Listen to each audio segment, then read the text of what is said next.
started.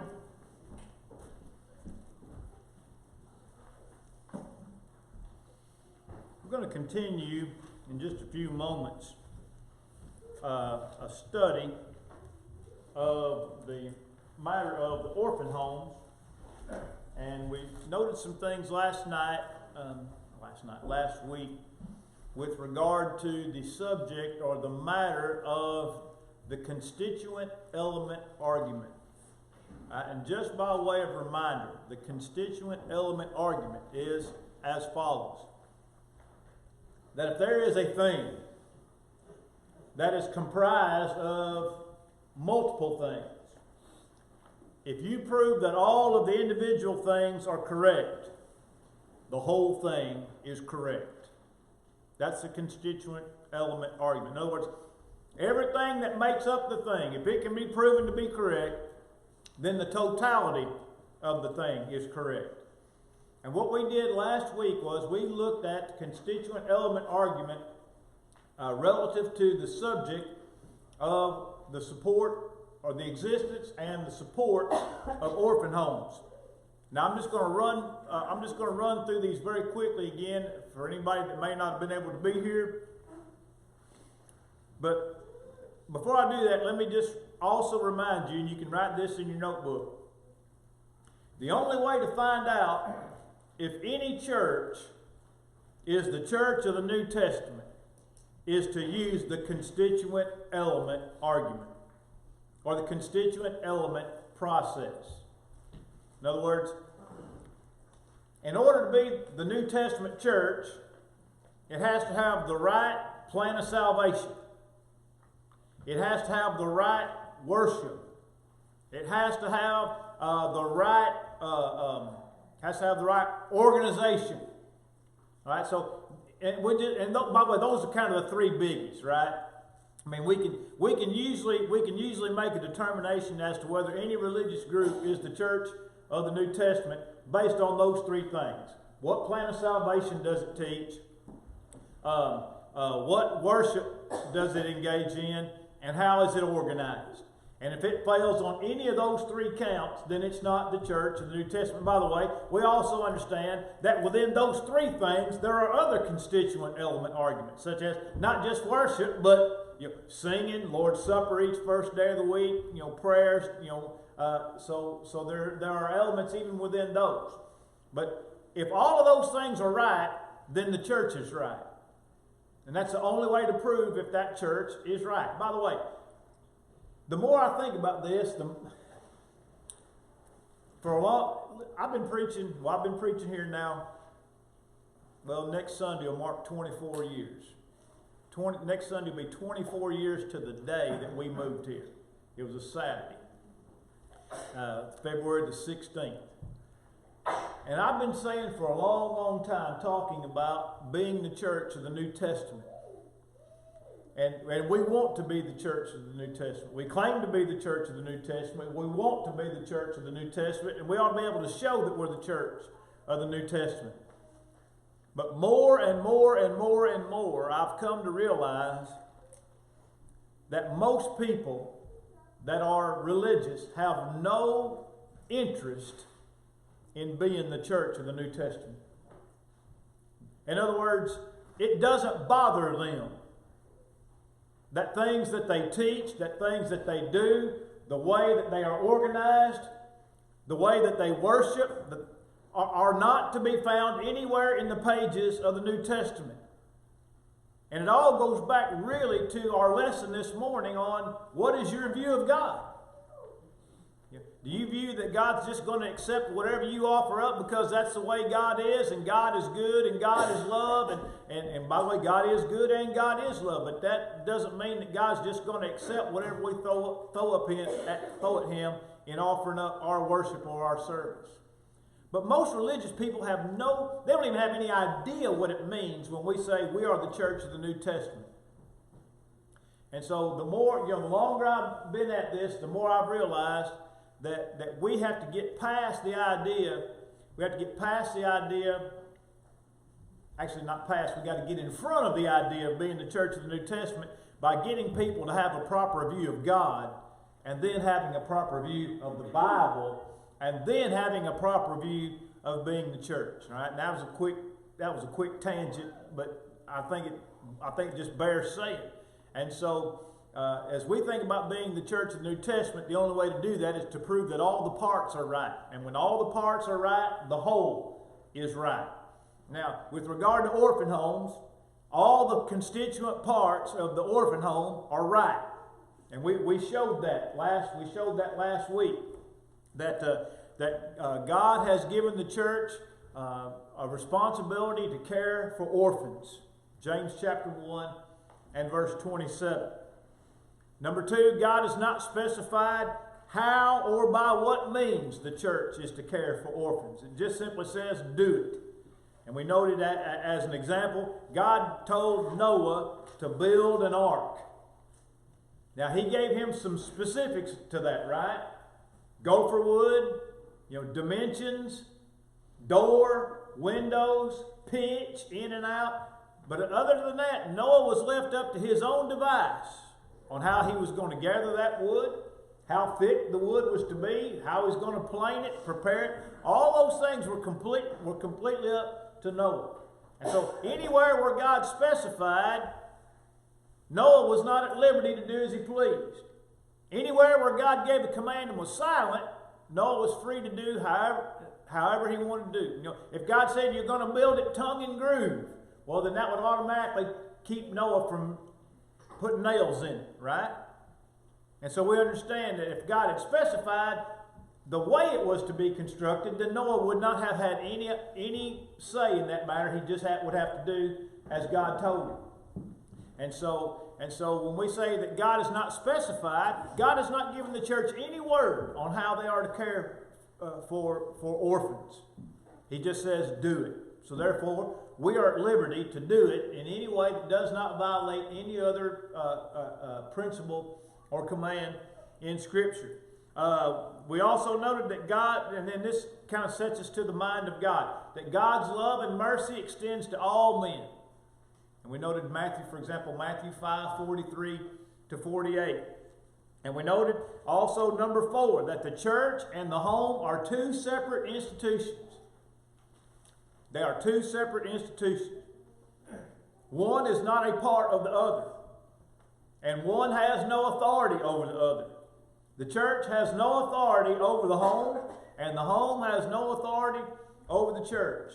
Moreover, there is within that framework of the church and the home, for lack of a better term, a hierarchy. In other words, there's the way that the church is to be organized and overseen, and there is a way that the home is to be organized and overseen. And one does not usurp authority over the other. And so the church and the home are two separate institutions. Number 5, the needs of orphans cannot be met without having or being a part of a home. That's just a true statement. Children need 3 square meals a day. Children need discipline. Children need entertainment.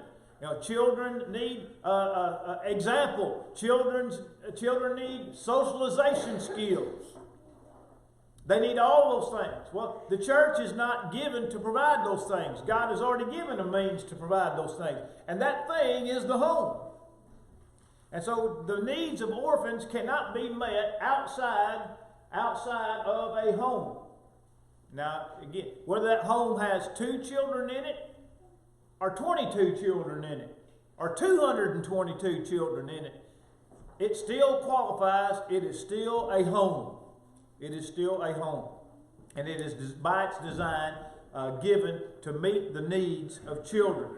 Number 6, a home does not cease to be a home simply by meeting legal requirements. In other words, simply because a children's home has to be incorporated, or simply because a children's home has to have some type of board of directors, does not in any way cause it not to be a home. And we used it as an example. I believe I got this one from Wayne Jackson in his book, A Church Divided. You know, if at some point Rhonda and I started taking in orphans, and we could do that, at some point the state is going to step in. When we reach some threshold, the state is going to step in and say, now, when you take one more child, you meet the qualifications and you fall under our jurisdiction. And your house is going to have to be fitted with this, this, this, and this. And you're going to have to do this, this, this, and this. And if we take in one more child, and we therefore accept the requirements that the state puts on us, does that make us less of a home? Just because we meet the requirements that the state has placed on us. You know, the fact that we have to incorporate, does that make us not a home anymore? You know, the fact that we meet legal requirements, does that make us not a home anymore? Because we have to assign a board of directors. Does that make us not, you know, what if, you know, they said, well, you have to have a board of directors. Okay, well, then we choose the deacons of the Burleson Church of Christ to serve as our board of directors.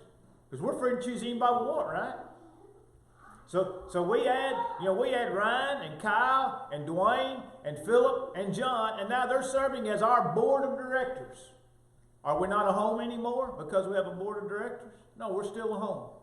And so meeting legal requirements, incorporation, boards of directors does not negate the fact that it is still a home.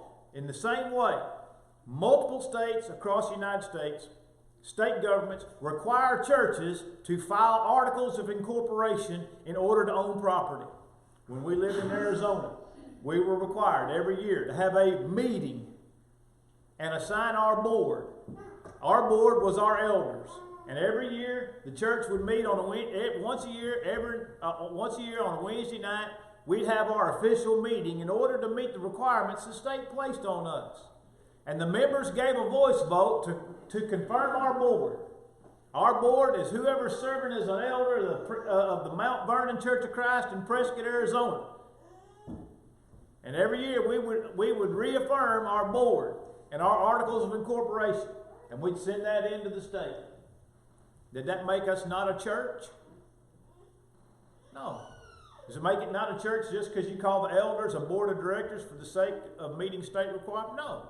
And so meeting legal requirements does not change the nature of a thing. All right, 7, and this goes with 6. A home for orphans is a home.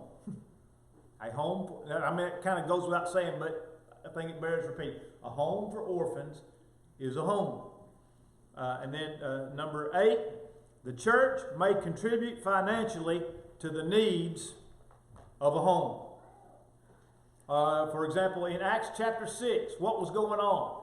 The widows were being neglected in the daily administration of food or whatever was needed by the brethren at that time. So the church was contributing what? To the needs, in this particular case, of widows. But it could have just as well been orphans, couldn't it? Or it could have just as well been, you know, in this case it was the Hellenistic widows, which means the widows that weren't Hebrew speakers. They were Greek speakers. They lived, you know, they had come from somewhere else and they were in Jerusalem. They were called the Hellenistic widows. All right? But it could have just as well been any family unit, right? It could have been Hellenistic families and not Hellenistic widows. You see what I'm saying? It could have been any. It just so happened that in this particular case, it was the Hellenistic widows who were being neglected, and the church was authorized to help them. In fact, the church was commanded to help them. So the church can contribute to the needs of a home. And a home is a home is a home.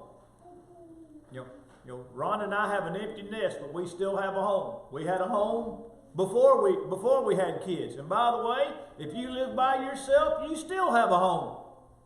You are still a home if you live by yourself. You don't cease to be a home just because your spouse has died and your children have moved. You still are a part of a home. A home is a home is a home. And the church can contribute to the needs of a home. Now, having established all of those things, those are all constituent element arguments, or constituent element parts. Having established that all of those things are right, therefore we have also established that orphans' homes are right. That's the constituent element argument. All right, now, to think about, before we deal with some objections, one thing I've said, and I'm going to continue to say it because of the live stream and that people have been watching this in large numbers, either live or later on. I've got folks as far away as Alaska watching this, and people watching in other states, and one brother in particular who is a member, or I don't know if he's a member of an anti-church or not, but he himself is an anti.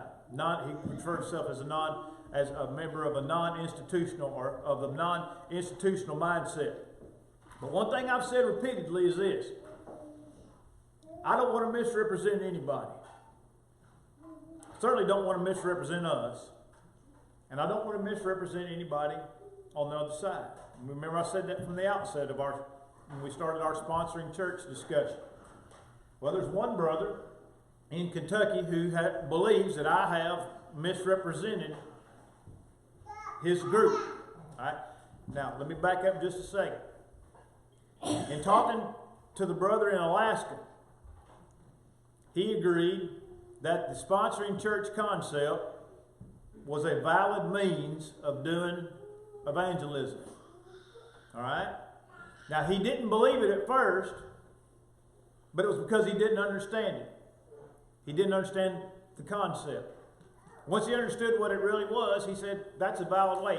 He said, I don't think it's the best way. He said, but it is a way. Which is interesting because I don't think his way is the best way, but it's still a way. Okay? And that's all, I told him, that's all we've been asking. We just want you to recognize that what we're doing is right. And that you can do it your way, and we can do it our way, and we can both be right. In other words, there's more than one way to do evangelism in a cooperative way. There's more than one way to do it. In other words, one way doesn't have to be right and the other one wrong. And then when I started talking about the church building, he and I in a private discussion, all I can do in my presentations is go based on my own experience over the last nearly 40 years of my life. Having a number of family members who are members of non-institutional churches. I'm talking about a lot of them. From Texas to Alabama and all points in between. All right? All I know is what my experience has been in the last 40 years. All I know is what my experience has been when I was in Arizona studying with non-institutional preachers and a non-institutional family. In fact, the preacher where I was serving as youth minister or campus minister and associate, whatever you want to call it, met with two other preachers in the home of a non-institutional family to discuss the matters that separate us. So, I have a pretty good breadth of experience. All right? And then the studies that I've had to do, and then the things that I've read, I understand that not every non-institutional brother or sister is going to agree with everything. Just like my friend in Alaska goes, I don't really understand the church eating in the church building deal.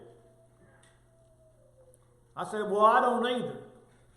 And he said, I think the whole thing about eating in the church building, the whole argument is dumb. It's silly. It's pointless. I said, I agree with you. But most of your brethren don't agree with you. All right? Now, I'll give you another example of this. We were going to have a wedding back here in my backyard about 20 years ago or so. Back in the early 2000s. We're going to have an outdoor wedding in my backyard about 20 or so years ago. As luck would have it, one of those summer thunderstorms rolled through. So you know what we did?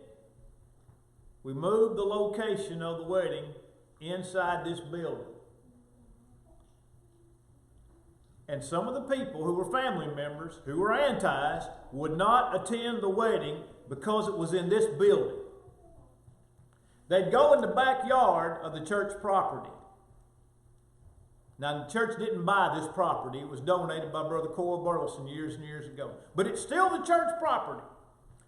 That patch of grass back there is still just as much the church property as where I'm standing right now. But because that wedding got moved inside this building, they would not come. They were already here. They were already here. And when the rain came, they left. Because you can't have a wedding in a church building. Or you can't do other things in the fellowship building. You know, some of my kinfolks have an well, they've managed to get over it. But they had an objection to the fellowship building. Because the church has no right to build a fellowship building. You know what I told them? Church didn't build that building. You know, B.A. Armstrong and Dave Howell and Lowell Crow, you know, basically built that building. They provided the materials. They provided the equipment. They provided the manpower. They built that building. The church didn't build that building. So what are you going to do now? Well, it's too close to the church building. If I'm lying, I'm done. It's too close to the church building. I mean, I'll give you one more example.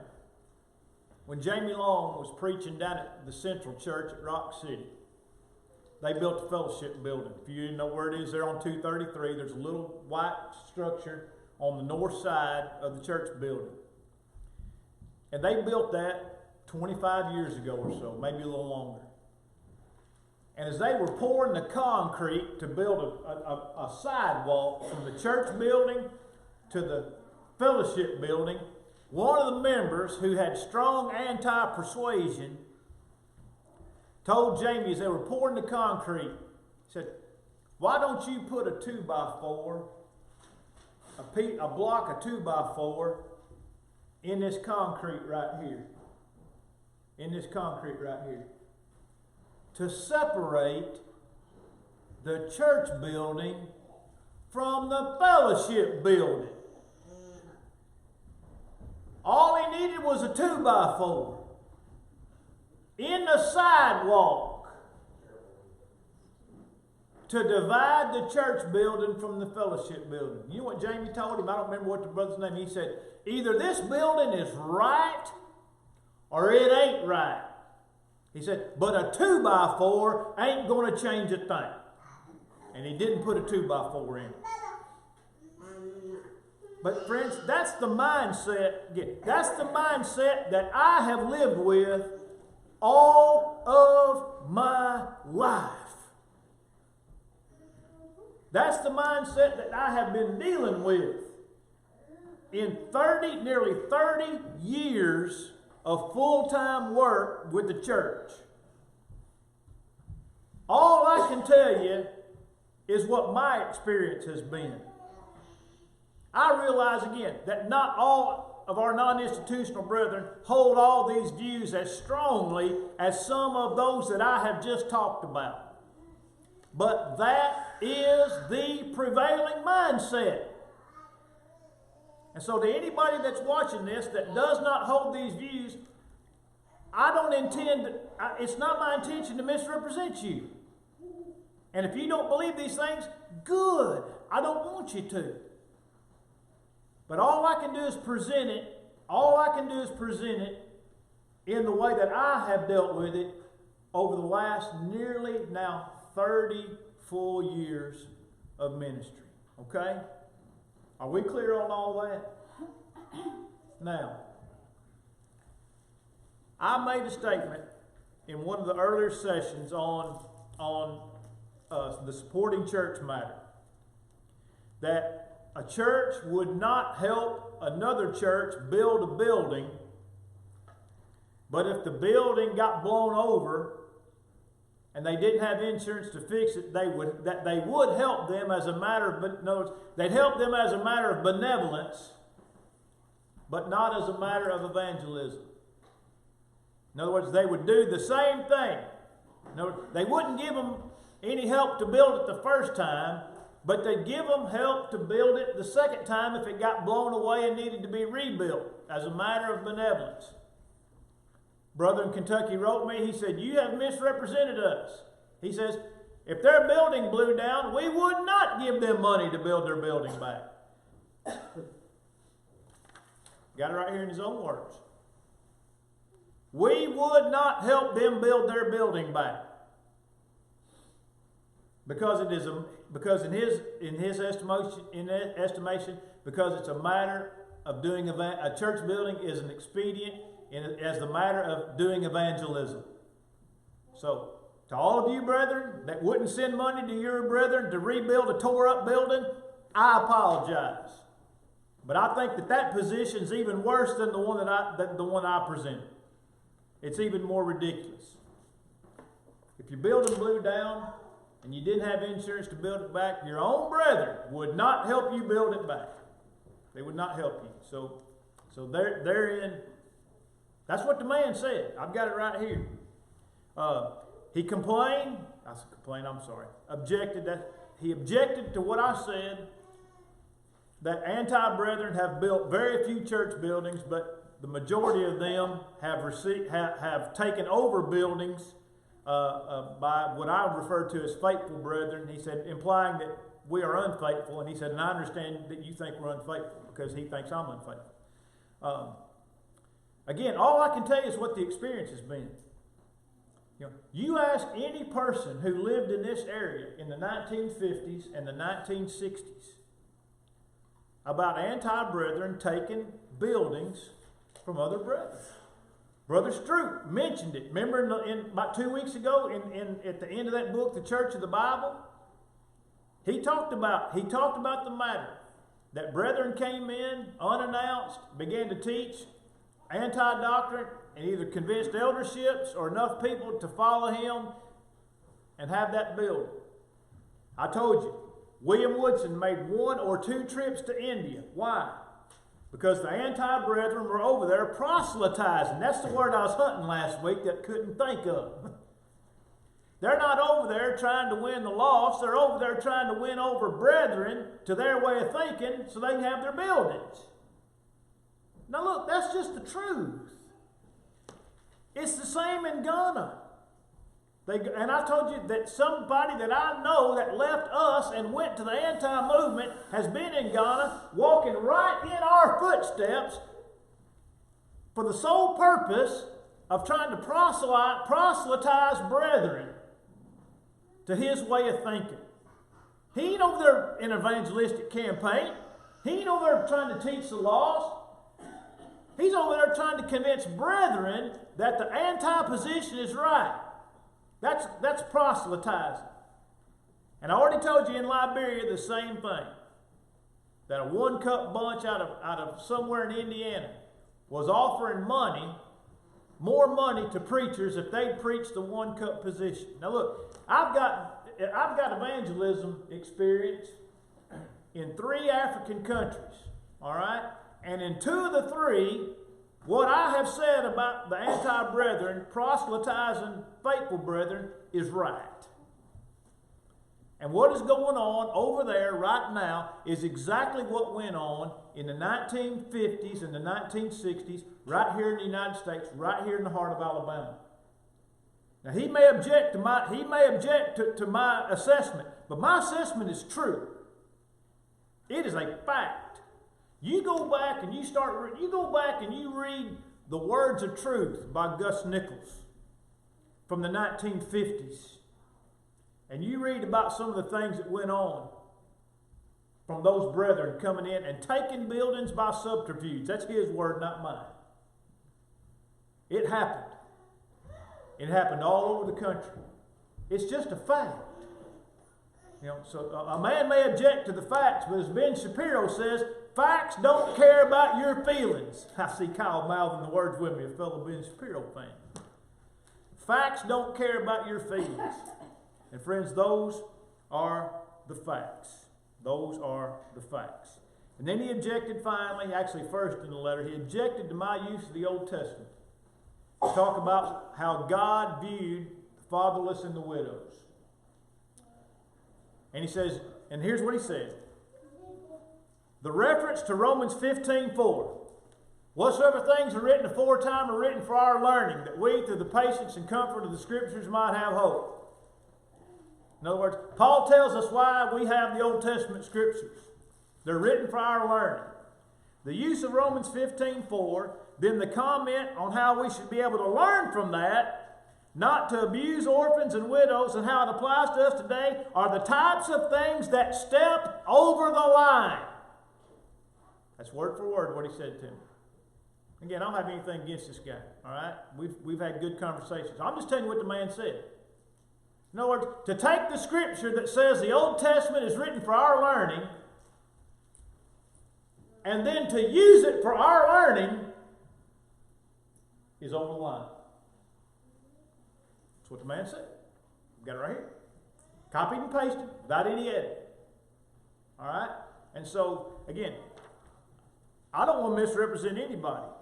And the easiest way for me to not misrepresent folks is just read what they said. And I just read what he said. So there's 3 objections that were offered, and there's my 3 responses. Now, objections to I almost said the nursing home. Almost said it. Remember what I told y'all last week, right? If I say nursing home or funeral home, what do I mean? Orphan home. Orphan home. All right. Number 1. An orphan home is a separate, man-made. They object to the orphan home because it is a separate, man-made institution. All right? It's true. An orphan home is a separate, but not man-made institution. It might be created by a man, but it's the creation of an institution that who built? God built it. My home, LaRonda, is a man-made institution only in the sense that two human beings were in agreement to make it. Right? Which is a good thing we didn't listen to her parents. Because they weren't nearly as excited about me being a part of their family as my folks were about her being a part of ours. Now, y'all can take that whichever way you want, but you're probably taking it the right way. All right? A home is a home. Goes right back to the constituent element arguments 1 through 4. By the way, the man whose stuff I just read just commented, and I couldn't see it because it's just in a little banner, and I'll have to get to it probably, well not next week, but later. So I see Phil, you got it? Okay. Well, what does it say? Yeah.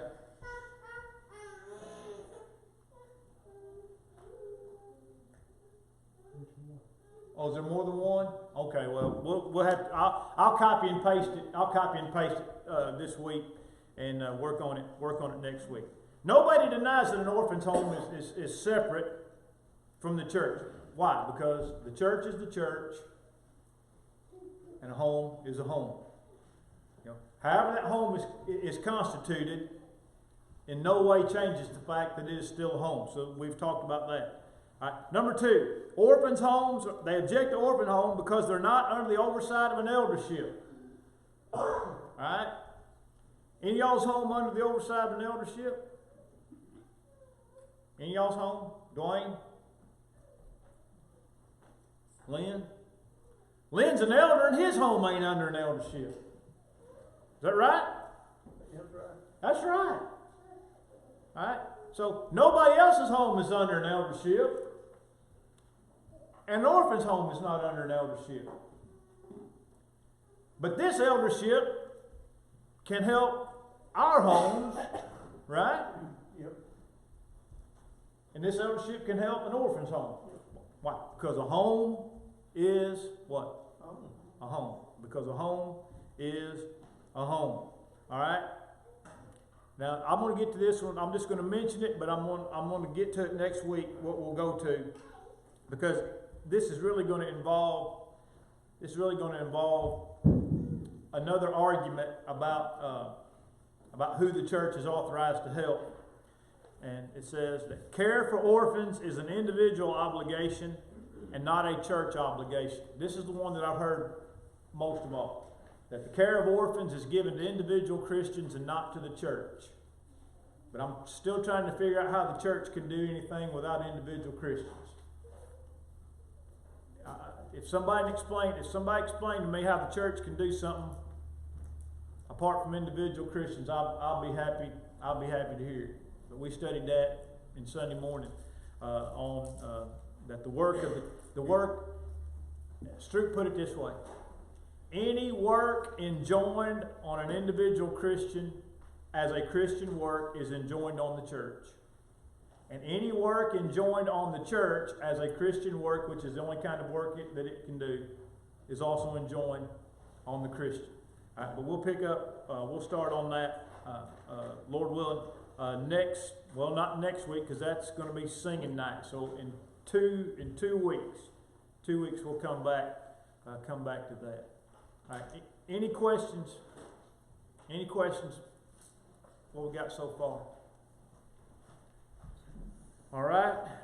If not, I hate that our kids didn't go to